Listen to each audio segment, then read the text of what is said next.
We've all had an experience where you've rocked up to an international airport and you've seen some dirty fucking hippies who've arrived at the airport and uh maybe they arrived at the airport on a goat and they just have a look of absolute disgust on their face at all the other normies that they have to engage with because they have just completed some organic super, eco-friendly 2 week period where they just like stared at dirt and ate some Mesopotamian approved corn from a few thousand years ago with no GMO products.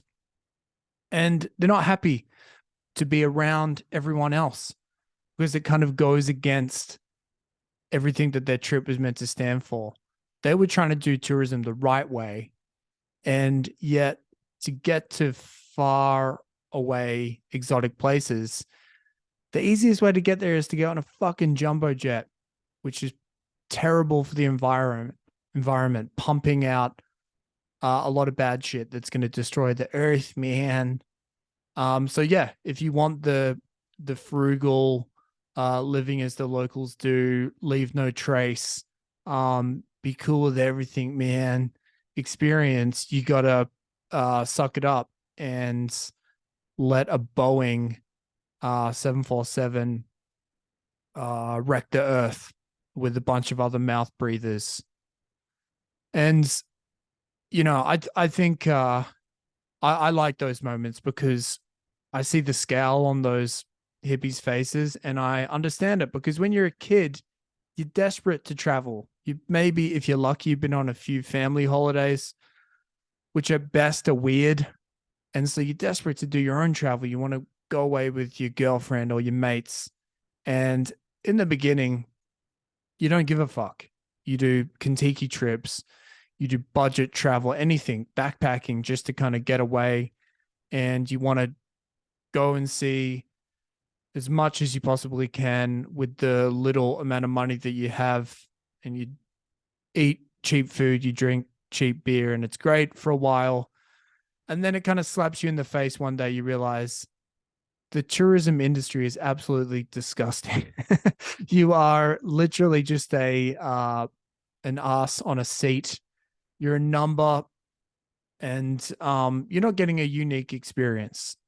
100%. You're not getting a unique experience if you go to a major tourist attraction. It's impossible unless you're there to blow it up or something. If you're there to fucking destroy the Eiffel Tower, then I reckon you might be able to see the Eiffel Tower a little differently than anyone else. But apart from that, you're going to have the same experience as every other mouth breather. And so I think that the next phase there is like, all right, I'm a little bit older now. I've had all these horrific, mainstream, just, mass market touristic experiences. Let's go for something a little bit more bespoke and unique now. And that generally ends with you in the wilderness somewhere staring at a bush, and it can be a really pretty bush, might be some pretty animals. And there are some people out there where this is everything to them. They work jobs and they save their shekels purely so that they can have these interesting, weird experiences with the world. I'm not a nature guy. Like, I like a fucking good hike. I like looking at stuff, but then I fucking love civilization as well. I love the comforts and utility that come with civilization. So I'm a day trip type of dude. There are other people who are like, no, that's, you're scratching the surface. You're not getting anywhere near the primordial urge that exists within you after hundreds of thousands of years hunter gathering. They need to go deep. Need to go deep, baby. And so fair enough. There are some people like that. I suspect there are a lot of other people who basically maroon themselves off and want to do something in the ecotourism realm because they are just distraught by the confines of modern society. And the problem is that you need a release. I think most people need a release. Not everyone can just hold themselves up and be content to spend their free time in their hometown or doing little trips outside their hometown, especially if you've got a family. If you've got a family, it reaches, I don't know, like the tension builds, and then you kind of need to kind of like change your environment to freshen things up after a little while. Otherwise, you just feel like you're a rat in a cage, literally. Each week just kind of smacks you in the face. So these people realize they need to get away, but they want something unique. They don't want to go back to that mainstream shit. And, I think that that's why they pick ecotourism stuff, because they can't handle being around the other mouth breathers.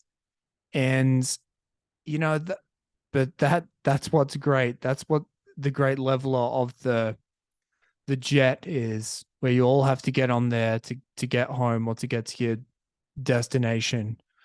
It's a great leveler, like sleep.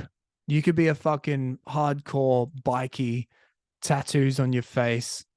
You've served time, or you could be a meek little librarian who loves reading fucking Emily Bronte on the weekend. But then you're gonna lie in a bed at night and sleep in in a similar way.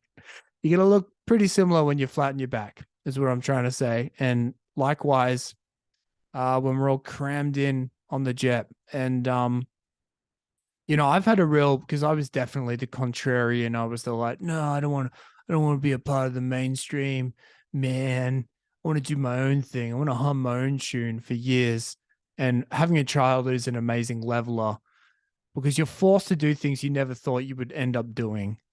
For example, going through an airport, you would see horrific little cafes, or I did when I was childless. So these little shitty cafes with terrible coffee, fucking overpriced, horrific sandwiches from 3 days ago, where you're like, who in their right mind would eat at that place? What are you thinking if you eat there?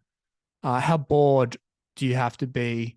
But then you realize those places are designed for parents with children, because sometimes you're just like, he needs some fucking milk. Ask him if they got milk. And you're forced to kind of yeah, become the lowest common denominator. And I don't know, that there's a nice kind of relaxation and acceptance that comes with just being like, yeah, I'm a fucking animal, like all these other pigs in Corfu or Naxos. I'm a human being. And for years, I tried to pretend that I wasn't like everyone else. Deep down, I always knew I was just like all these other fuckers. And I don't know.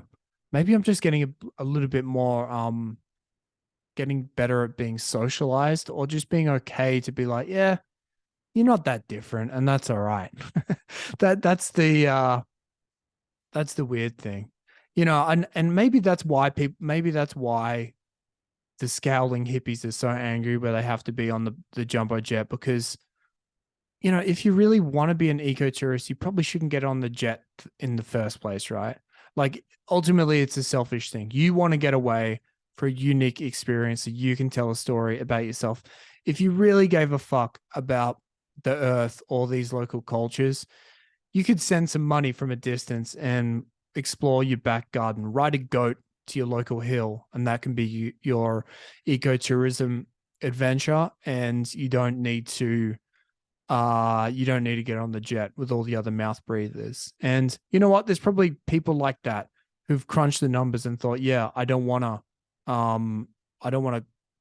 getting on the jet is, even if I'm going to do the right thing when I get there, it's not going to be good for the earth. So I'm not going to go. Those people are probably laughing at the hippies as well. So those poor fucking hippies with a scowl on their face. I see you. I acknowledge you. And, we're gonna share a mass market meal together one day at some horrific place in Vegas or, like a buffet breakfast, something heinous in terms of the excess and the kind of commoditization of absolutely everything. And we're gonna have a glint in our eye and say, yeah, I remember the days when we thought we were different. Now look at us smashing smashing all the desserts at 9 a.m. at the buffet. That all being said, and to close this out, I will draw the line at cruises. That is one level I will never stoop to. Um, I've only got one child. I'm only intending to have one child. So I don't think I'll have to do too many more family holidays. But yeah, I refuse to get on a boat. But I think that is yeah, that's not, you're not even getting treated like an animal at that point. It's like you're a yeah, you're literally a prisoner at that point. You're on a fucking boat with all these people. As evidenced by COVID, right? When someone got a bit of the old spicy cough, they shut the whole boat down and turned it into a literal prison. So yeah, that's my cutoff. But anyway, hippies, I love you. And yeah, I'll see you at the buffet. Peace.